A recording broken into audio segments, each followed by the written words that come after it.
Hello and welcome to Mekelle Foresight. This is Mekelle Mnasse, producer and host of the show. Today we have a guest, Ambassador Fisseha Asgedom. Ambassador Fisseha, welcome to the show. Thank you, Michael. Thank you for having me. Okay, it's been nearly a month since the cessation of hostilities agreement was signed in Pretoria, South Africa, between the government of Ethiopia and the Tigray leadership. As we speak, many parts of Tigray, in 5 of the 6 zones of the region, the western, northern, northwestern, southern, central, and eastern parts of Tigray remain under occupation by Eritrean and Amhara forces. Forces that 2 years since the outbreak of the war on Tigray continue to inflict mass executions, kidnappings, rape, and other unspeakable atrocities on civilians of these areas. So what has the agreement brought for the people of Tigray practically? Thank you, Michael. It's a very pertinent question, and many are asking what's happening in Tigray right now. Just simply to put the agreement in perspective, the one most important outcome of this agreement is that the guns has been silenced in Tigray. There are no more bombs coming from the sky, drones and what have you. And therefore, the cessation of hostilities holding between the warring parties, that of the Ethiopian National Defense Forces and the Tigray Defense Forces. That, in my opinion, is one of the most single outcome of this agreement. Having said this, as you mentioned in your statement, by now, from what I understand on the agreement, and especially following the Nairobi discussions, both the Eritrean army and the Amhara forces should have been out of Tigray, out of Ethiopia by now. Not only they're in Tigray, but they are also continue their heinous crimes against the population. People under their control are being killed, properties are being looted, there is massive kidnapping of young people whose whereabouts is not yet known, and also humanitarian deliveries, whatever a small amount is getting to Tigray, cannot reach those people that are under the control of the ADF. It is the sole responsibility of the Ethiopian federal government to take the responsibility to eject the Eritreans and the Amhara Fanos and others out of Tigray. Ambassador, we will come to that briefly. But at what cost, though? Because this agreement seems to be also going beyond cessation of hostilities. There are some political provisions. The agreement that the Tigray leadership signed provides for the dismantlement of the regional government of Tigray and for the disarmament of the Tigray Defense Forces in return for ending the fighting, which you said has now silenced the guns and gave relative respite to the people, receiving humanitarian aid and the removal of foreign and non-ENDF forces, which is still standing. Well, let us put this into context, as I said earlier. This cessation of hostilities is meant for Tigray people to have a better situation, to run their business, their lives, as opposed to continuation of the war. Michael, you have to understand that the siege has worked in Tigray. The project of the government of Addis Ababa and that of Isaias Afwerki has subjected our people to the level where we are now. Therefore, it is not a matter of choice. If we have to continue to fight, and we have the power and the will to fight, we have no people to save. Our people will be totally exterminated to a level that we cannot imagine. The siege has worked in Tigray. Starvation as a weapon of war has worked. The complete siege of the people have worked. And if we were going to continue without having such an agreement, and yes, TDF can fight, and they have shown to the world what a fighting force we are, but people will be completely destroyed. More than you can imagine, more than what has happened in the last 2 years. And therefore, we chose cessation of hostilities and all those things that come under it to save our people and to see better days based on give and take. Having said this, you're right. The Pretoria Agreement goes all the way from cessation of hostilities to political issues. That is the process that we have to work on. As I said, it was a better option than to continue to fight and subject our people for total extermination, because we know these forces will not stop.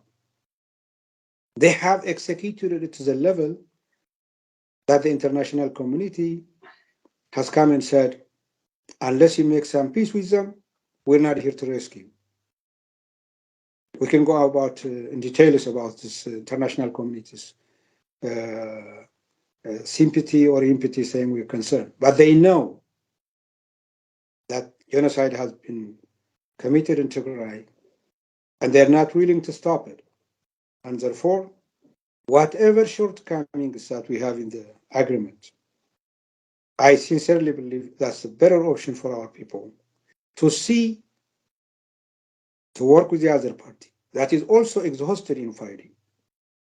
The situation of the country demands that we sit on a table and chart a better future. And yet, in the short term, the federal government has the responsibility to do its share according to the agreement.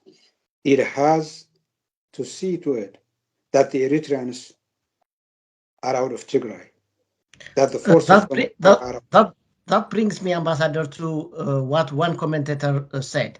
He called the Tigray leadership's signing of the agreement as a grand departure from the past, saying that the Tigray's ruling party is, in the words of the commentator, finally playing high-stakes realpolitik after nearly 30 years of principled and ideologically rigid politics. And he goes on to say that this is how societies survive extermination, by bigger, wealthier, and majoritarian enemy states. Does the agreement signal a shift to more pragmatism on the part of the Tigray leadership, based not on principles, but strictly on interests? Well, I'm not going to go to the semantics of political words like pragmatism and lack of principles. What I can tell you, Michael, is our people are at the verge of extermination more than what has happened in the last 2 years. And if the leadership in Tigray was going to let go other principles, which I don't think is any more values than saving millions of Tigrayans from being extinct. We know that. We know that's going to happen. The enemy is determined to do that. I think any principle or any goal is less than the people themselves. We are fighting. We did this for 2 years to save the people. And if you can fight as an army and yet the majority of the people are going to be in concentration camps, and they're going to be dying at a mass scale due to lack of food and medicine. As it is, we have lost a lot of lives. Some say to the level of 800,000 and what have you. Yes, the leadership have said, let us first save our people and work within the constitution. It may not be the best agreement that you can have, but it's better than to allow our people to continue to be exterminated. In an official statement issued a few days after the signing of the Pretoria Agreement, the government of Tigray stated that it and not the TPLF was represented at the peace negotiations in the delegation of Tigray in South Africa, and that it is the government that signed the cessation of hostilities agreement. Isn't that by claiming the signatory of this agreement that the government of Tigray is owning a legal document that has many flaws, including on the self-determination of the people of Tigray? For instance, the right of the people to be represented by the leaders that it elects. Well, first of all, I'm not saying it is a perfect agreement. Yes, there are issues that has to be looked into. The agreement has a clause.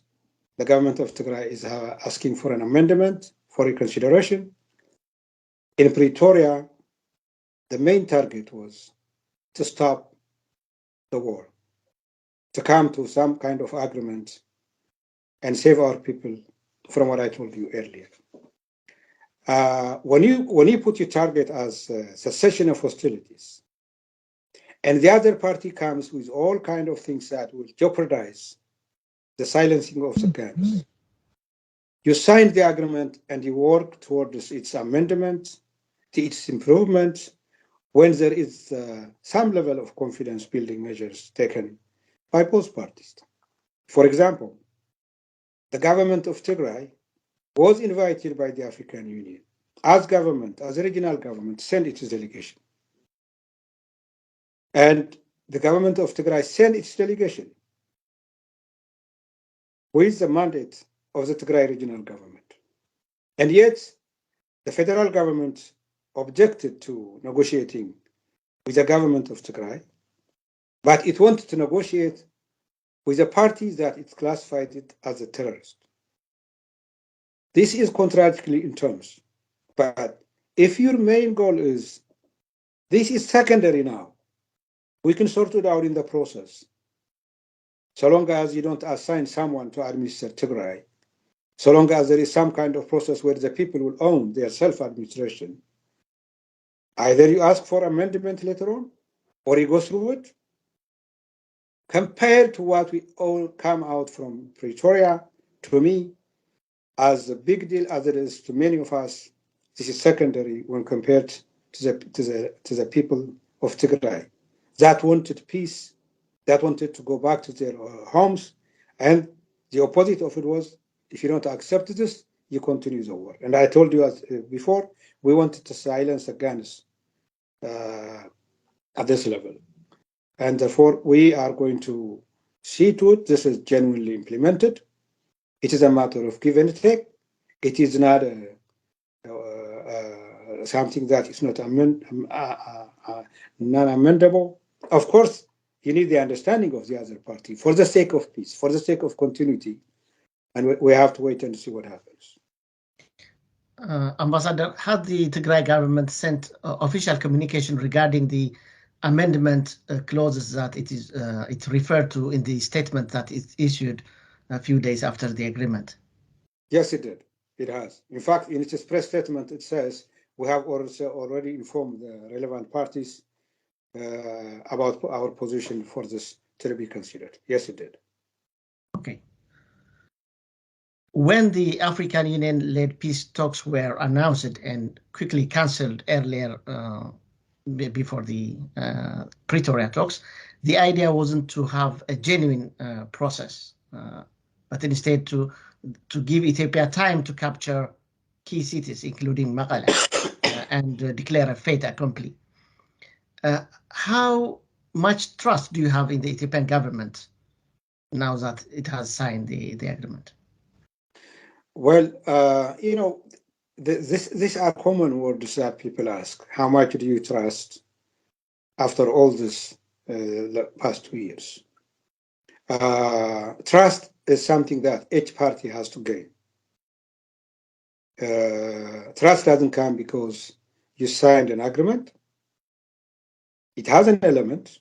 You can start trust there, but trust comes when each party fulfills its share of the agreement.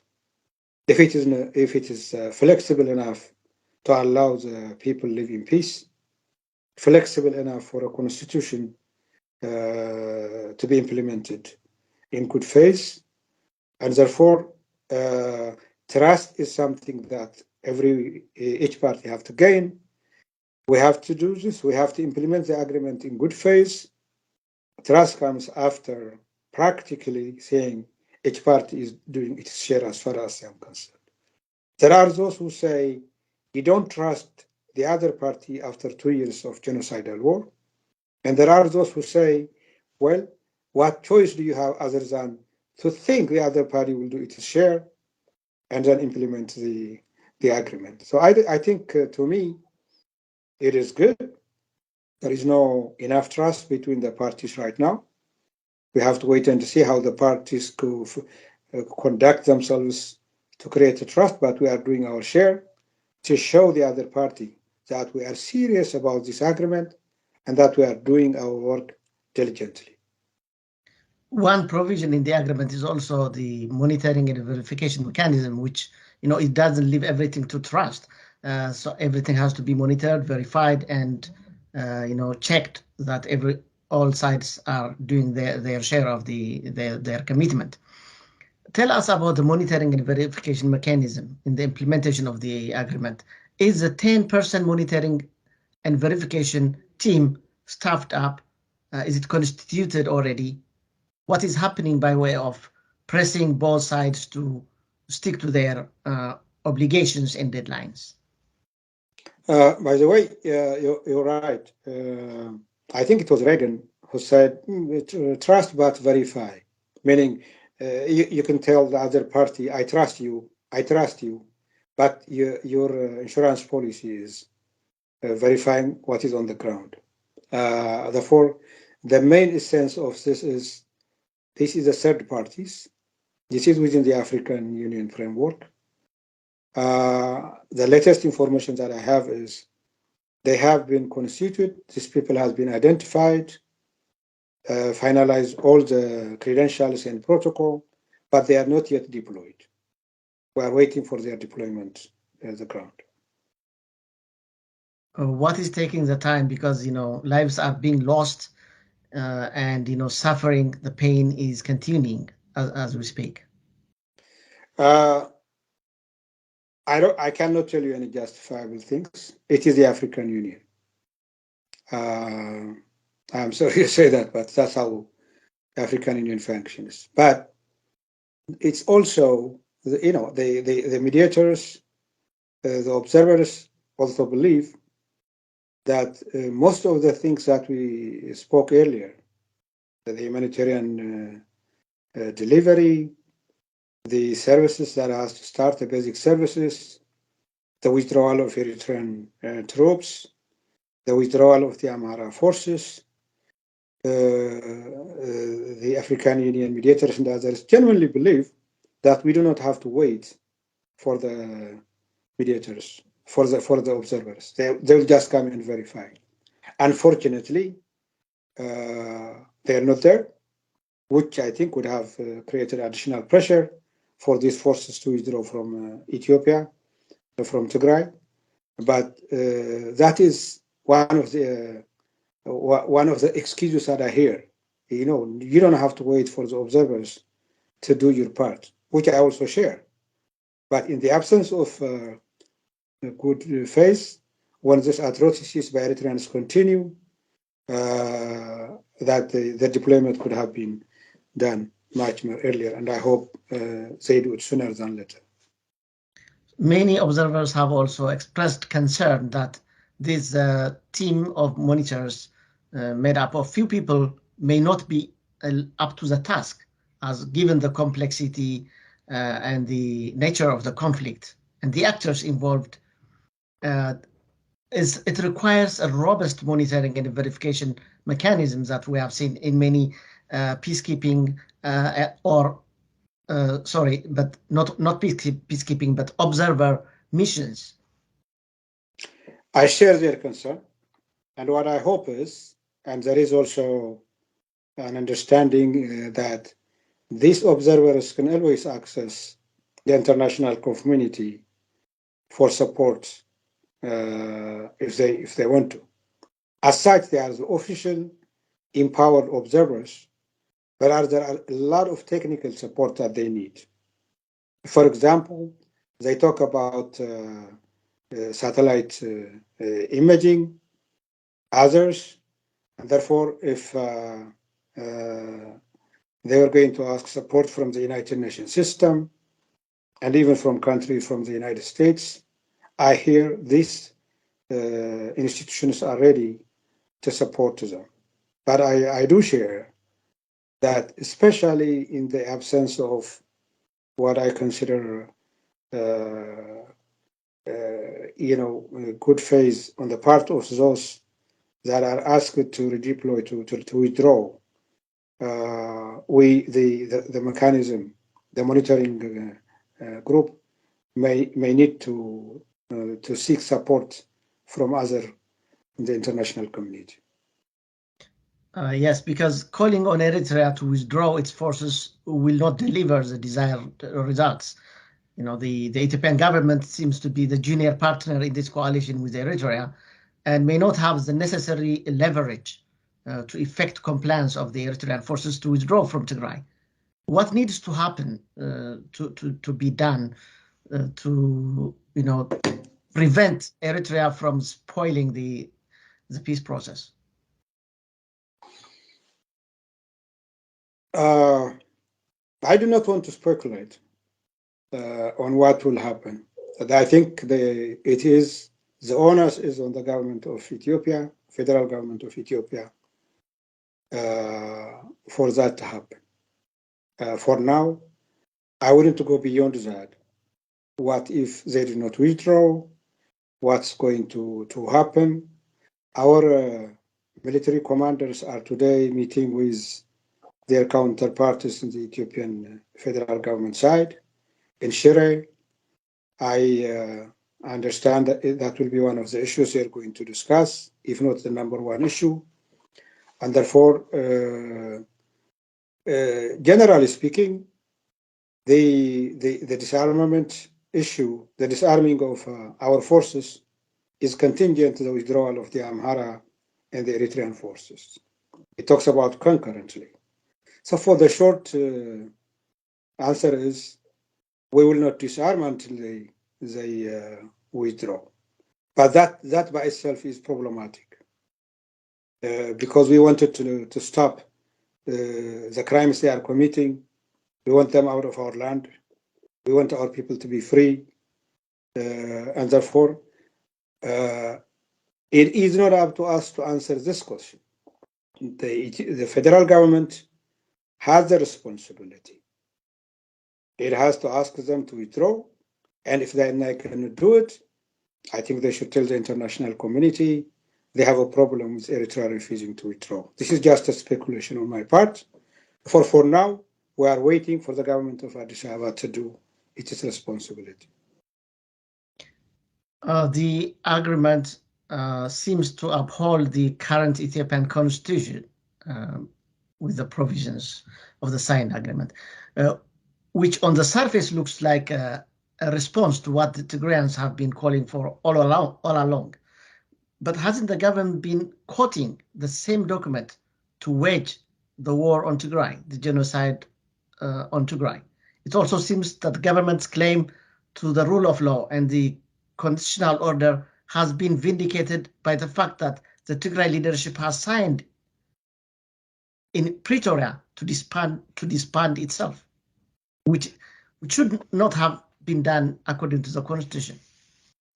What has been done to the people of Tigray, the genocidal war that was waged against them, in my opinion, does not nullify that we use the constitution as a basis for solving what we have in Ethiopia.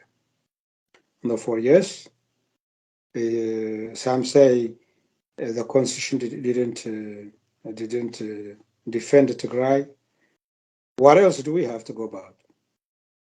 Therefore, we wanted the constitution to make sure that we have our self-rule, self-administration. We wanted to use a constitution to have our territorial administrative region to be secured as it existed before this war. And also we wanted to discuss our political and other challenges, taking the constitution into account. Therefore, yes, I'm aware the constitution was there. It didn't defend us. Well, that happens when you have a government that does not respect its constitution. And yet you don't say, we cannot use it anymore. It is what we have. And we will benefit from it. And we'll prove to the world and to Ethiopians that we have always been loyal to the constitution, and that the constitution was used against us, and this genocide has been committed to us. Therefore, we have larger challenges that didn't exist before, such as genocide committed in Tigray, and how do we rectify that? And therefore, yes, those questions are understandable, but we have to go by the constitution if we have going to be looking into our problems within the federal arrangement. In his speech to the Ethiopian parliament, Abiy Ahmed made remarks that seem to indicate his alignment with the Amhara elitist claim and nomenclature, calling Western Tigray Walkite, for instance, and also to allay their fears about likelihood of Western Tigray being returned to Tigray following the agreement. He said his government is not part of the conspiracy being talked about. He also advised them to do the work on the ground, which some have taken it to mean a clue to the Amhara to continue to cleanse Tigrayans and change the demography of the area in Western Tigray. Isn't such stoking of enmity between peoples prohibited by the Pretoria Agreement? Why is the Prime Minister saying such things?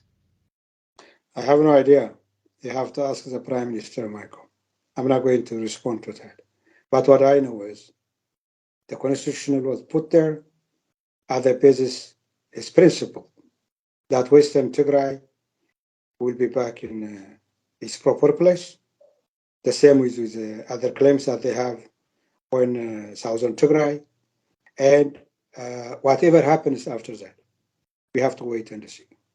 And therefore, there are many things that are said by the Prime Minister and others. I don't think I need to dwell on those. What I know is we have agreed in Pretoria. Our basis is the Ethiopian constitution. The parties, especially the other party, does not want to use the word status quo ante. Somehow it is considered as some poisonous word, but that's exactly what we're talking about. Constitutional framework means you cannot grab a place, people, and then say, this is ours. There is no basis for it. But there are other things that will follow that. People talk about the people of Western Tigray will have a referendum, what have you. Well, that the Ethiopian Constitutional Committee said. I know it's not a simple issue because that's all the Amhara extremists have to support Abiy. They tell us it belongs to them and that it is a red line. I think all of us has to come to some kind of sense, and these people have to change their mind that this is part of Tigray. But if the people of Wolkite and others have other ideas, we have to be accommodated for them to be heard. If they want to change their regional locality to the Amharas, they have entitled to do that. If they want to be on Tigray, they have entitled. We should leave it up to them. But the way you go there is not by grabbing, by displacing, by ethnic cleansing. It's a terrible precedent that you do this to the people and then you tell them you are ours. If we are talking about people, if we are talking about land with no people on it, that's another story. That the people of Wolkite and Sagade, Homora, have seen horrendous crimes committed against them. The 1.2 million people have been evicted from there. Some have gone to Sudan, others are in Tigray, and I think we owe to them to go back to their places. And those people that are occupying their homes and farms shouldn't be allowed to do that. What do you stop if you do this in Wolkite? That will work in every part of Ethiopia. I'm not trying to undermine the challenges that we have on these areas. The people of Tigray and the people of the Amhara people need to work it out to live, to coexist peacefully. But the way they did it in these last 2 years is not the way to go about it. And finally, accountability.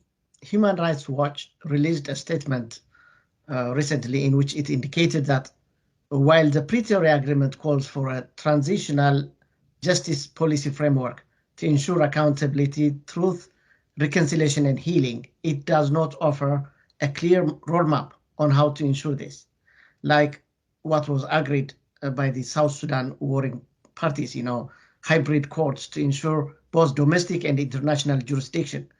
The concern here is that without proper accountability, there's fear that impunity and further abuses may prevail.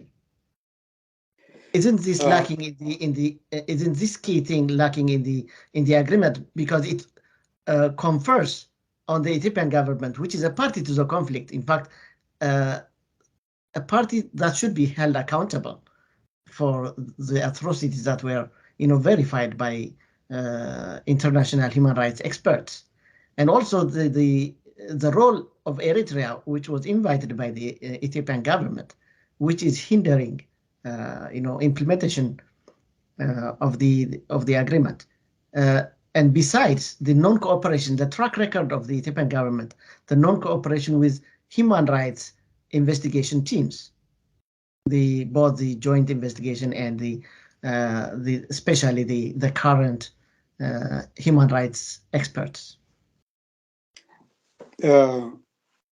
I do personally share that the accountability issue in the agreement at face value is, in fact, what I consider the weakest link in that context, personally. If you just read the agreement, and it looks like it is saying accountability in passing, and also everything is going to be under the Ethiopian law, and also under the African Union transitional justice mechanism. There is much to be said about those. For example, the Ethiopian constitution and the penal codes of all the country is well elaborated. It can address those issues. It can deal with genocide, crime against humanity, what have you, as a legal document. The question is there going to be a political commitment by the current government, even if comes to it, to prosecute itself as a government? if in fact it is proven that genocide has been committed, which I genuinely believe genocide has been committed against the people of Tigray. Also, the African justice, transitional justice mechanism in the past has not yet dwelled on a criminal aspect of it. It is a matter of reconciliation, what have you. But what I understood is that there wasn't much you can say on that kind of agreement that is loaded with a lot of things, all the way from cessation of hostilities to political issues and all a kind of crunch in this document and this accountability issue